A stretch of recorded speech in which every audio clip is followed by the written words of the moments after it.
Okay, let's just go through this sepsis reviewer quick study guide. So, first, let's define sepsis. So, we're in sepsis now. So, the professional definition of sepsis in 2016 is defined as life threatening organ dysfunction caused by a dysregulated host response to infection. This definition reinforces that the term should only be used for patients who have organ dysfunction. So that's one key characteristic. And for a public or a lay person definition, or the Marinoff definition, it's defined as a life threatening condition that arises when the body's response to an infection injures its own tissues and organs. It is considered the most appropriate way to begin communication with patients and their families. And let's define also septic shock. So, this is a subset of sepsis characterized by profound circulatory, cellular, and metabolic abnormalities that significantly increase the risk of mortality. Now, let's go to the pathophysiology of sepsis. So, core process is so sepsis is triggered by an immunoinflammatory response to an infection, leading to widespread inflammation, leaky vessels, disordered coagulation, and tissue hypoperfusion. So A and B, the respiratory system. This is referring to the A, B, C, D, and E. So A and B, the lung is involved early. A raised respiratory rate is often the first sign. Fluid leaks into tissues and loss of surfactant makes things stiff. And clinical signs include increased respiratory rate, hypoxia, and increased work of breathing. So when you come and you go and see a patient in the ward and you see that they're breathing uh, abnormally, uh, uh, we can we can see and assess them more because it might be sepsis brewing. So letter C, cardiovascular system. This is characterized by hypotension and compensatory tachycardia. So if you have hypotension, you will have tachycardia to compensate for that circulating blood volume that's gone because it leaked out. So early stages may show warm peripheries. So early stages, warm peripheries. But as volume depletes, peripheries become cool with prolonged CRT, which is capillary refill time. So signs include hypotension, tachycardia, mottled skin, and poor urine output. Next is disability, which is neurological. So signs include altered mental state, confusion, new onset delirium, and changes in AVPU or GCS, which can directly be recorded in your News 2 scoring system. And there's exposure, and there's a sepsis acronym that's just really helpful. So S, slurred speech or confusion. E is for extreme shivering. P is passing no urine, and S is severe breathlessness. It's the I is I feel like I'm going to die, or the doom, impending doom feeling of the patient. And S is skin is discolored or mottled. So that's your A, B, C, D, E. So next is risk factors and surgical epidemiology.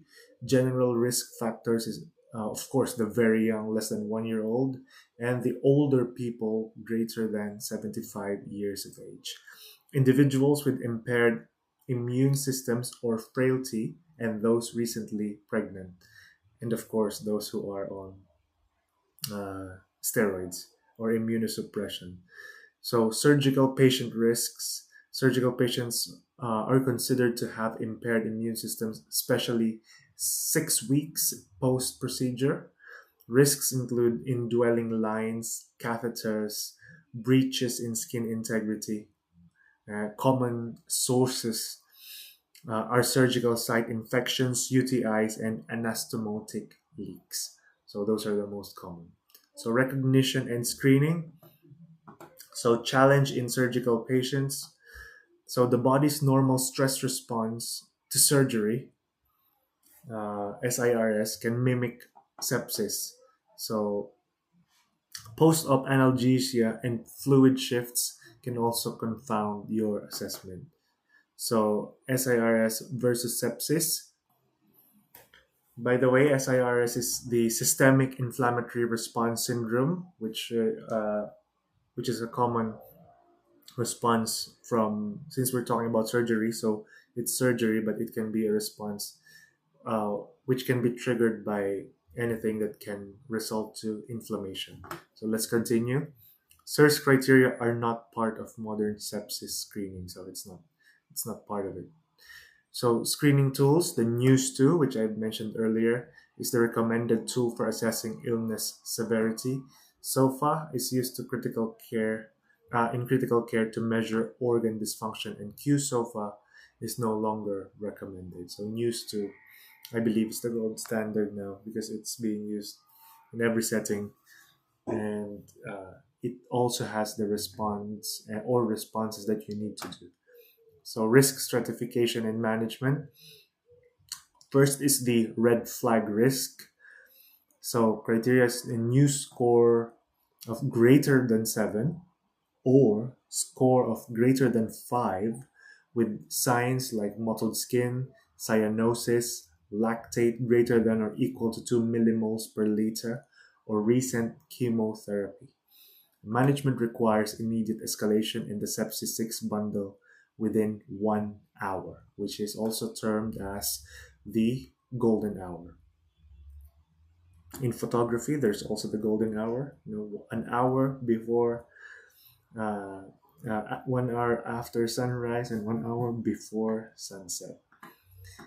So sepsis 6, so we need to do the sepsis 6, which is give oxygen, take blood cultures and lactate, give IV antibiotics, give IV fluids, monitor urine output, and ensure senior clinician review.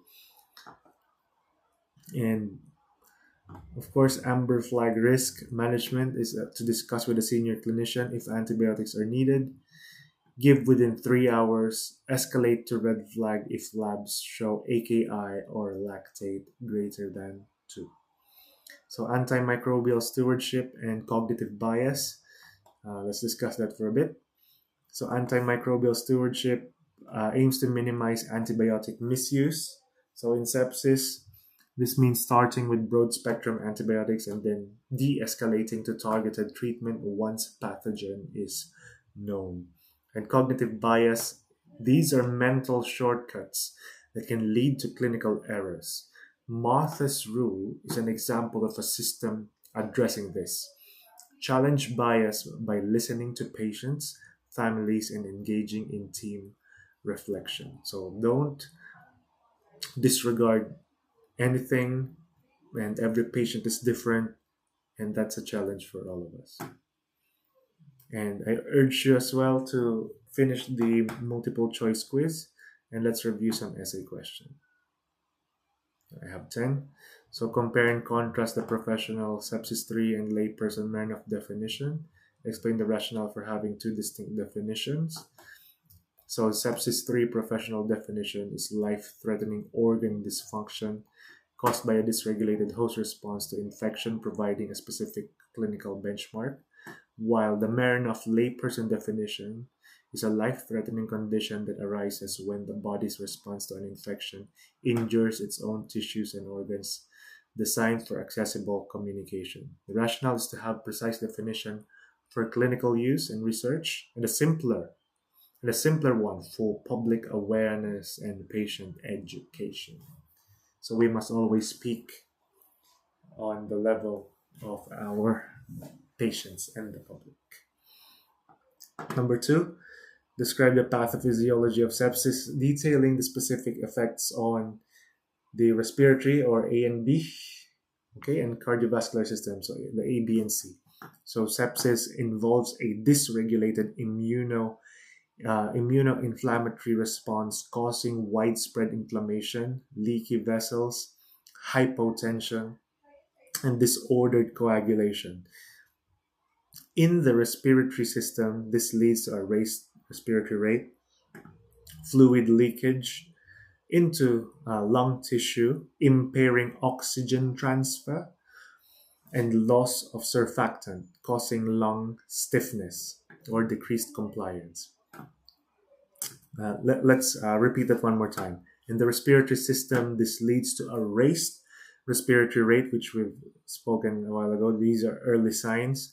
Fluid leakage into lung tissue, impairing oxygen transfer, and loss of surfactant, causing lung stiffness, which is also termed as decreased compliance. And the cardiovascular system is affected by hypotension and compensatory tachycardia. And as it progresses, reduced circulating volume leads to cool peripheries, prolonged CRT, mottled skin, and poor urine output indicating organ hypoperfusion. And of course, the hypotension will have a compensatory tachycardia, as we have also mentioned early on. Number three, discuss the specific challenges in recognizing sepsis in post-operative surgical patient and explain why systemic inflammatory response syndrome, or SIRS, is no longer a primary tool for sepsis identification. So the primary challenge is that the normal physiological stress response to surgery mimics sepsis signs like fever, tachycardia, and tachypnea. Post-op analgesia can mark neurological signs, and fluid shifts can confound hemodynamic assessment. SIRS is no longer a primary tool because it's a sign of general inflammation and not necessarily infection driven organ dysfunction. So, sepsis is defined by organ dysfunction from infection, making SIRS criteria too non-specific and leading to potential overdiagnosis or missing sepsis. So, explain the role of evidence-based screening tools in sepsis recognition. Compare the recommended NEWS2 tool with the specialist SOFA score and now demoted Q SOFA score. So, screening tools standardize early recognition. NEWS2 is